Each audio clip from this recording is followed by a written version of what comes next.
السلام عليكم ورحمة الله وبركاته أصدقائي في كل مكان، أهلا بيكم.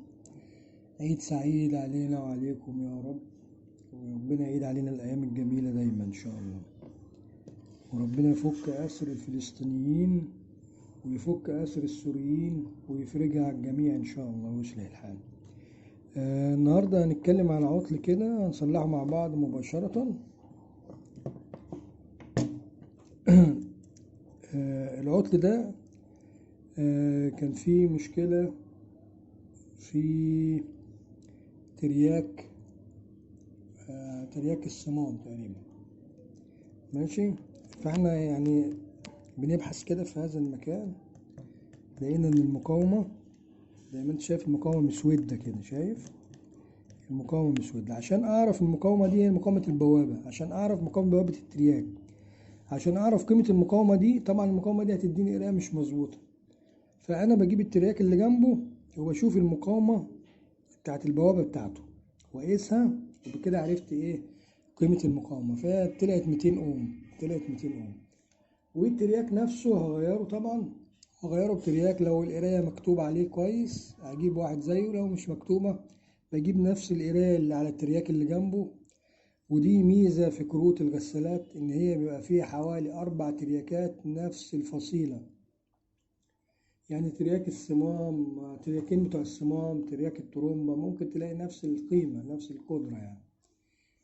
الترياك بتاع موتور الشداد ممكن ترياك الترومبة تلاقيه كبير شوية، ماشي. اما ترياك الموتور بتاع الشداد وترياكين الصمام ده بالنسبة لغسالات التوب لود التحميل الامامي من فوق، فبتبقى الترياكات دي نفس النوع ونفس الرقم يعني، ماشي.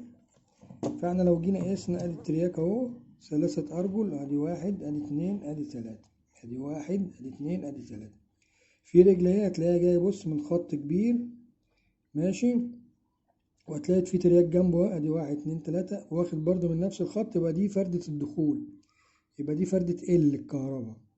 فردة الخروج بعرفها ازاي؟ ان هي بتبقى طالعة على فردة كبيرة تخينة زي دي اللي هي ايه بقى، اللي هي روزيتا، يبقى دي فردة الخروج.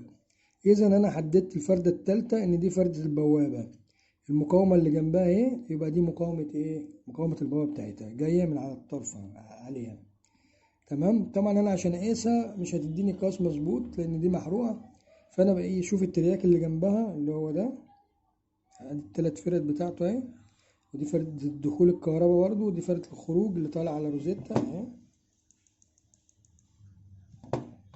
دي الخروج، دي الدخول اللي هي جاية مع الخط الكبير ده اللي هو هتلاقيه جاي من الفردة الرئيسية اهي.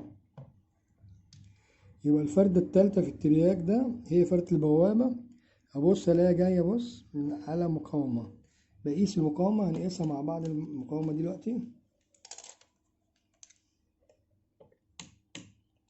بجيب على قياس الميجا اوم،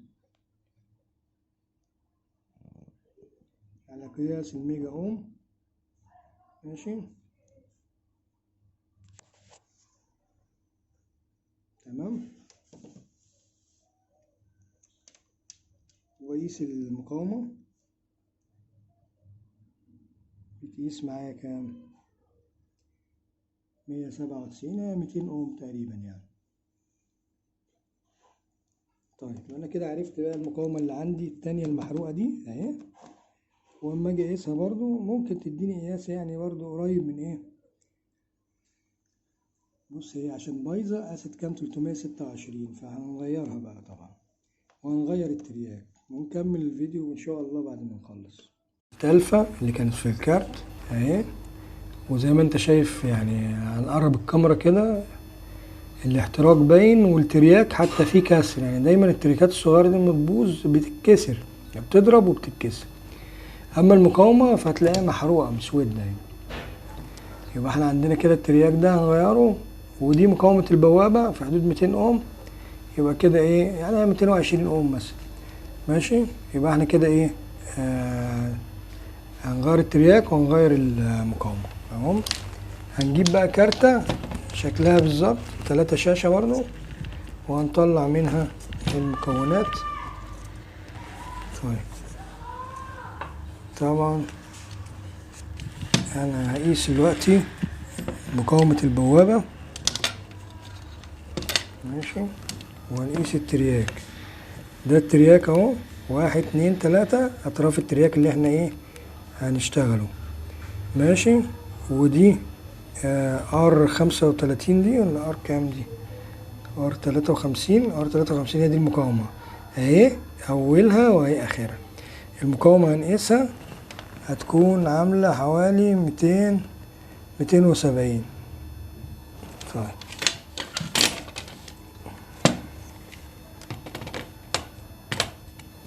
فالمقاومة هنا اهي ار 53 اهي، هنقيسها قاست معانا حوالي 270، ماشي، او حوالي 270 اوم. احنا هناخد المقاومة وهناخد الترياك. الترياك طبعا ادي الفردة اللي هي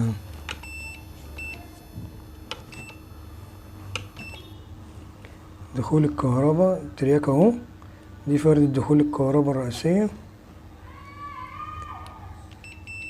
اهي، لان ده ترياك وده ترياك كده جنب بعض، فده يبقى ده دخول الكهرباء. وفردة الخروج دي فردة خروج رايحة على ايه؟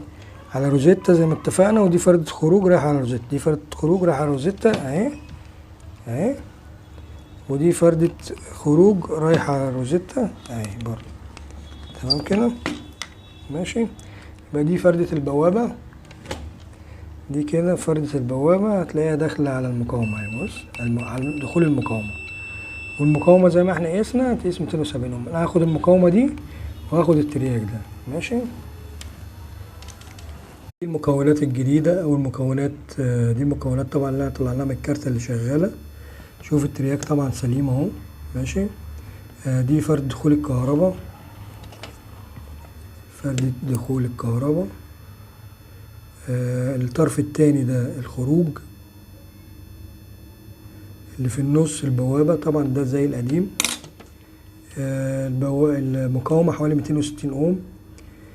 المقاومة بين دخول الكهرباء والبوابة، بين دخول الكهرباء والبوابة حوالي 240 اوم او 250 اوم. دخول الكهرباء والخروج ما بيقيسش، ما ينفعش يقيس، تمام. اما دخول الكهرباء والبوابة بيقيس مقاومة معينة. المقاومة هنا حوالي 260 او 250 اوم. عشان انا اركبه وهو يركب هنا طبعا، عشان اظبطه هنا تبقى الظبطة صعبة، فانا بظبطه من هنا وبعد كده بحطه ايه في مكانه على طول. بص انا ظبطته اهو والرجول دخلت مكانه. هاجي بقى هنا كده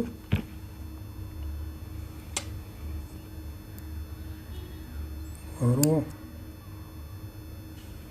احاول اظبطه ينزل مكانه بس.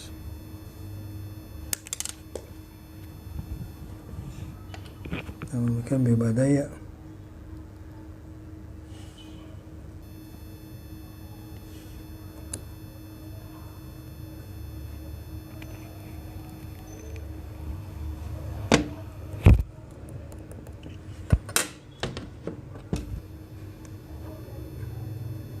الرجول طلعت التلاتة اهي، هبدأ ايه اتنيها كده عشان ما ترجعش تاني،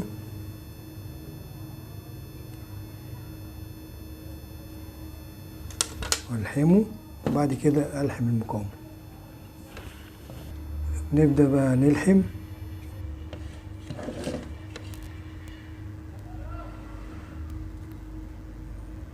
ماشي، بسم الله.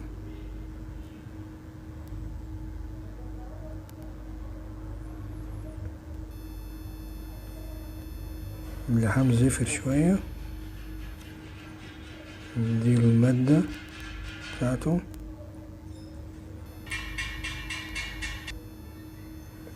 تمام كده.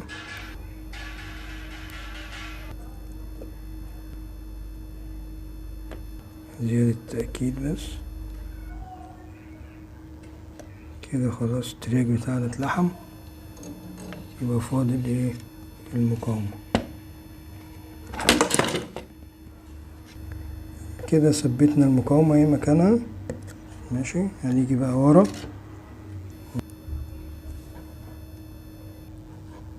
ادي رجل ادي رجل.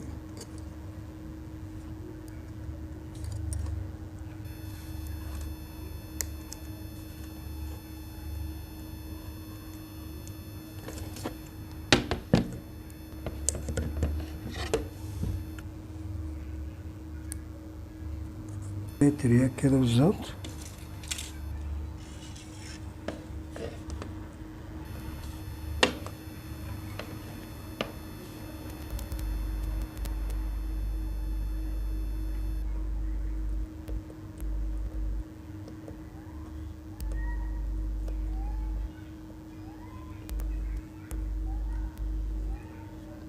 كده اتلحمت. يبقى احنا كده لحمنا الترياك ولحمنا المقاومة بتاعته اهي، وكده هنجرب وان شاء الله هتشتغل كله زي الفل. عليكم ورحمة الله وبركاته.